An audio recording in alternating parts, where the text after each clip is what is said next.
Let's fill out the Michigan Eviction Notice together, the written notice a landlord serves before an eviction case can begin, and check what the state asks of it as we go.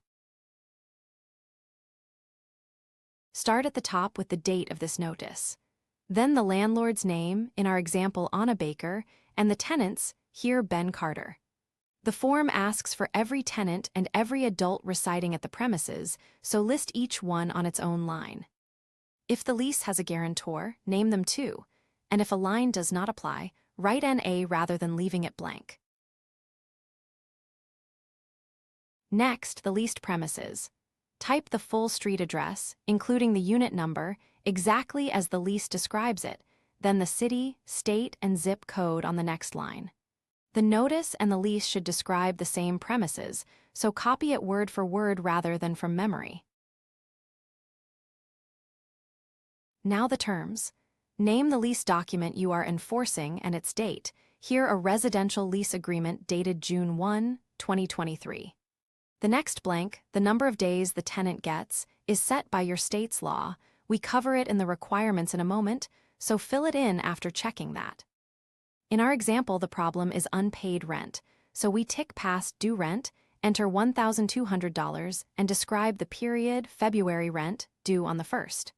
We tick late fees, $50, then the total amount due, $1,250. Tick only the boxes that actually apply and be specific. A vague notice is easier to challenge.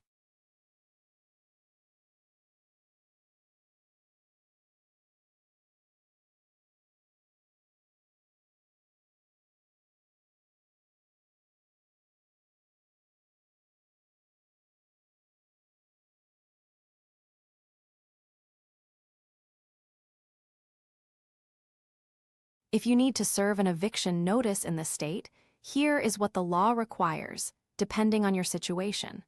For non-payment of rent, you must give your tenant a written demand for possession, and the tenant has 7 days from the time that notice is served. Keep in mind, the rent amount in that notice cannot include any accelerated debt from a lease breach, only the actual rent that is due. If the issue involves a controlled substance, such as unlawful manufacturing, delivery, or possession with intent to deliver, on the leased premises, the notice period is much shorter.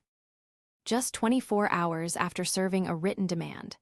However, a formal police report must have been filed alleging that the activity took place on the premises. For waste or a health hazard, the tenant has 7 days after being served a demand for possession. Then the signature block. Print the landlord's name, sign on the by line, and add your title on the its line, here owner.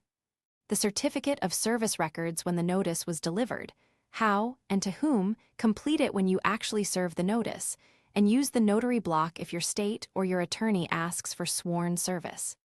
Keep a signed copy of everything for your records. Remember, this is general information, not legal or tax advice.